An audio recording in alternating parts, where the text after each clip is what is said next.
como fazer perspectiva nas artes plásticas contemporâneas. Não é igual às artes plásticas renascentistas, né? Nas artes plásticas contemporâneas. Como eu faço perspectiva? Achei uma boa pergunta. E, para isso, nós vamos para a nossa tela branca para poder fazer a nossa análise. Muito bem. Você tem a ideia de perspectiva sempre colocada no seguinte termo, né? São elementos que você tinha vamos dizer assim, no Renascimento, né? Deixa eu botar aqui.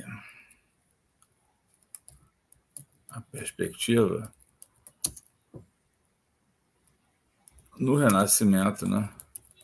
Foi quando ela foi idealizada, né? Para quê? Para fazer justamente uma criação de uma tridimensionalidade. Essa é a ideia da perspectiva, né? Você criar tridimensionalidade no plano. Ou seja, você tem um plano, meu celular dando pitaco aqui, ó. Celular, fica calmo aí, fica calmo, meu amigo. Pronto. Ficou mais calmo agora, eu acho. Não se manifestará. Vamos lá.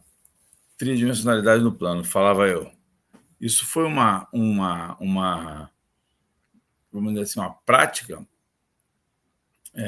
idealizada no Renascimento, né? Ou seja, 1600, 1500 e tanto, para criar essa ilusão no plano, ou seja, o que era plano, que era uma tela, era uma parede, era um teto, né? Criava-se a sensação de tridimensionalidade. E a perspectiva, ela ajudou nisso. Como é que ela ajudou nisso? Muito simples. Foi idealizada essa simulação a partir de uma criação de uma espécie de uma câmera, né? Uma câmera virtual. Não sei se posso chamar exatamente nesses termos. Acho que posso.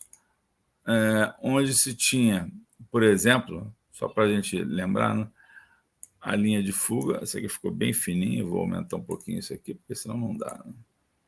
Você tinha a linha de fuga, não, a linha do horizonte, desculpa, não pode ser chamada também de fuga.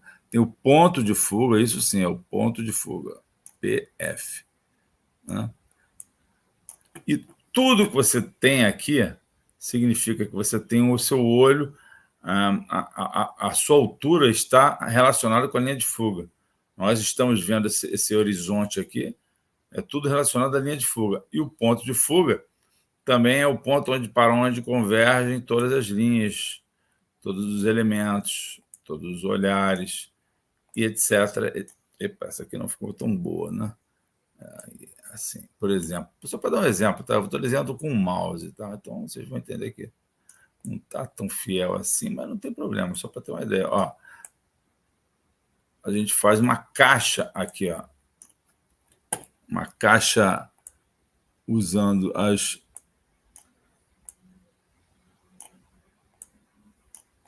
Aqui, deixa eu só desenhar isso aqui rapidinho, só para vocês verem. Mas, aqui tem uma face, aqui em preto tem uma outra face que ela está totalmente voltada para o ponto de fuga.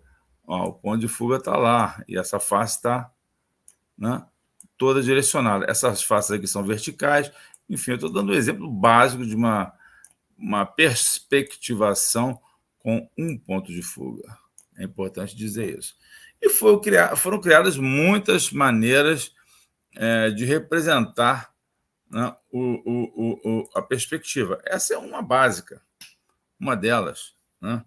Tudo bem que o desenho não ficou lá grandes coisas, né? Mas, enfim, só para ter uma ideia, né? Vou até apagar para não ficar tão mal, porque, infelizmente, com o mouse eu não sou um desenhista muito preciso.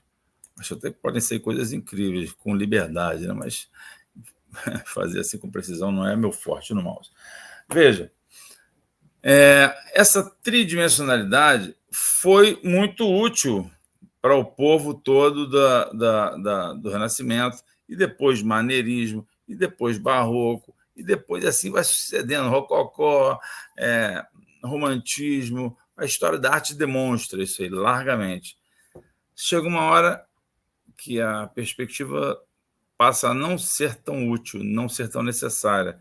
É justamente nessa época que acontece o impressionismo. Deixa eu botar um texto aqui. Impressionismo. Na época do impressionismo, justamente, foi a época que essa ideia da perspectivação quebrou, acabou, não existe mais, não foi necessária mais. E a partir do impressionismo, a gente vai ter modificações com o pós-impressionismo, né, que reforça essa ideia da não necessidade da perspectiva, e depois, finalmente, do modernismo. Ok, aí nós estamos falando de 3 momentos, século XIX, século XX, e agora, no final, mais para o final do século XXI, a gente tem a arte contemporânea. E chegamos ao nosso tema principal: como fazer perspectiva em artes plásticas, nas artes plásticas contemporâneas. A resposta para isso é a seguinte: você pode, em arte contemporânea, você pode fazer, e aí eu boto literalmente, tá?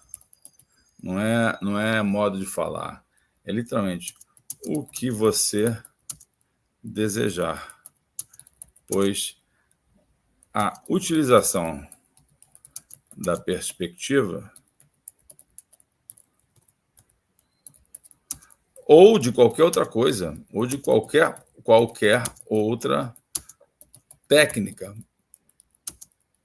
é feita de acordo com a sua, adivinha, linguagem. Então, a perspectiva renascentista pode ser aplicada na arte contemporânea? Pode. Você pode usar isso à vontade. Não há nada que te impeça de usar esse tipo de perspectiva. Aquela que eu desenhei aqui, muito mal e mal, né? Que tem ponto de fuga, linha de fuga, linha do horizonte. As linhas de fuga são aquelas que fogem para o ponto de fuga, né? E a linha do horizonte é aquela horizontal. Você pode usar com liberdade, sim, a perspectiva, né? Você pode não ter perspectiva na arte contemporânea? Pode. Como está escrito aí, literalmente você pode fazer o que você desejar.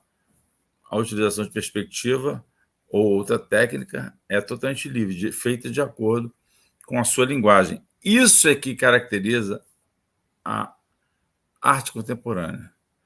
Para isso é importantíssimo você conhecer a história do artista, o trabalho dele, o que ele deseja com aquilo, né? Quais são as temáticas que ele usa. Isso é muito interessante, divertido mesmo.